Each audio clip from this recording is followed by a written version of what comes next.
Welcome back, ladies and gentlemen, and to shed more light on the Gaza humanitarian truce, we're joined over the phone by Mr. Abdel Rahman, a political analyst. Good afternoon, sir. Good afternoon to you. Hello to you and dear viewers. Mr. Abdel Rahman, Israel and Hamas have reached an agreement for a 4-day halt of the devastating war in Gaza. Would you please tell us more about the conditions and the significance of this truce? It's a positive step, of course. Most of the terms of this truce were just taken care of and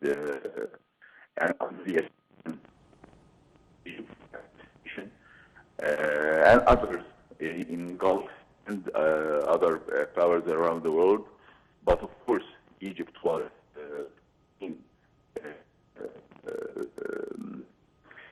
defender of things right, and of course, we have succeeded to achieve that in a long road of conflict between the Arabs and the Zionist existence. Of course,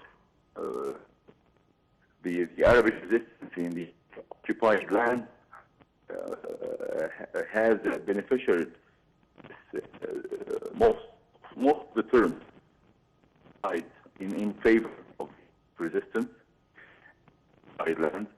And of course, I believe it's a chance here to have a breath of air and achieve aids are ready to be launched and pushed in.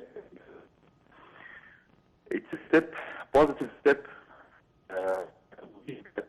It's not the end of the conflict, of course, but we need time to heal and to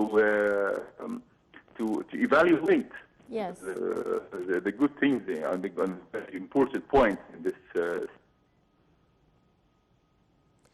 Sir, do you believe that this truce will be extended? What are the probabilities of the extension of this truce? Well, I believe that it will be respected until this moment. Each and every Israeli city in the unity were under attack, and represents how strong and different the resistance, the Arabic resistance, different than ever. I believe that it's time for the Zionist resistance to know existence will never last. And on the other side has realized that this is the only way to free their lands by their own words, their own weapons, own identity, defending their own identity, surrendering and living side by side to this existence. Talking about truth right now, but it's a chance for the humanitarian aid to get into Gaza Strip and to help the homeless and to the wounded, and to take the breath of air. It just go on like this for anymore. Yeah. But it has this chapter of conflict between the Arabs and the Zionist existence. That's who is big and who is and who is against. Right. Well, Mr. Abdurrahman, Egypt exerted great efforts in order to reach a humanitarian ceasefire and stop the violence taking place in Gaza. How do you highlight Egypt's efforts to reach this truce? It is the only one power in this world that really has taken care of the Palestinians, right, defended their land, because first the main and the leading force, and as we are realizing clearly he's a national security to Egypt. All that time, if it's a vicious power, and that's what we need for Palestinians to rule their own lands in Palestine. This is a national security of Egypt. This is one of the most important situations taken from Egypt and announced. We felt all the pressures from countries all over. Palestine will never be ruled except by Palestinians. Yeah. Of course, we prevent any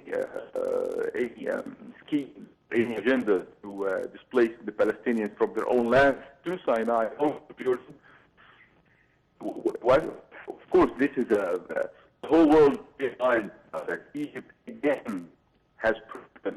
We don't need to prove, but we have proved that we are the main shield for Palestine. Whether holding on to the rights, defending those rights, and making it sure no agendas will be applied except the Arab rights,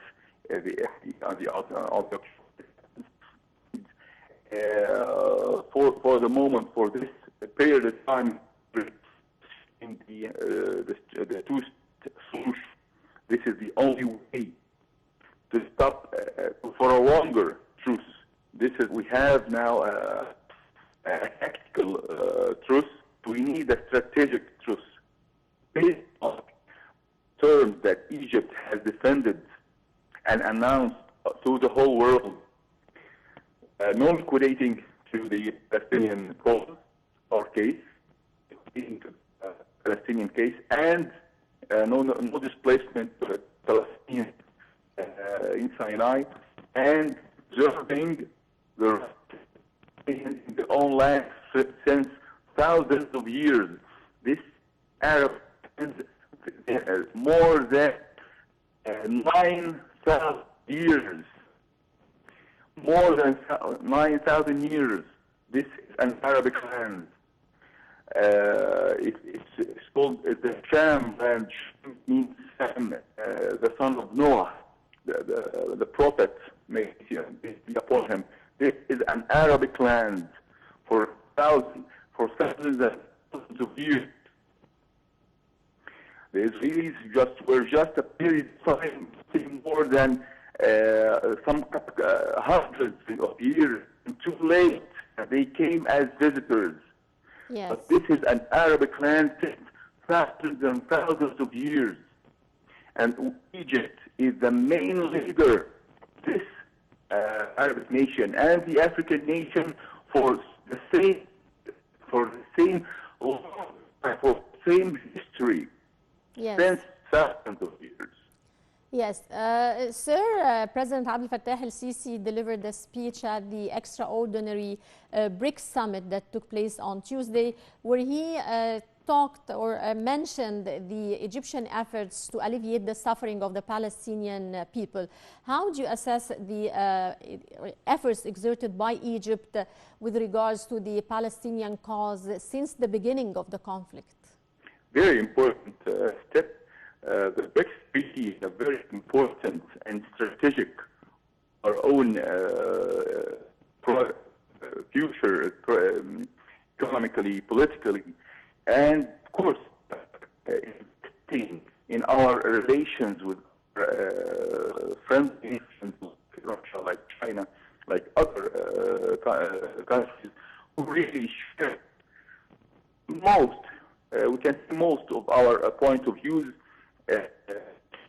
in the case of the Middle East and conflict in the Middle East, and we have positive understanding our ideas, our principles in this matter, as well as we have common interests to invest in and to grow up economy with wider communication and cooperation.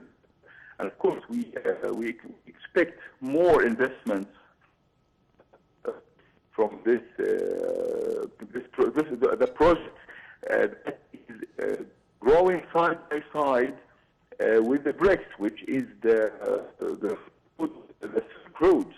Yes. It's a very important project, very important connection in our, and a very important decision to be made with the Egyptian leader, Mr. President Abdel.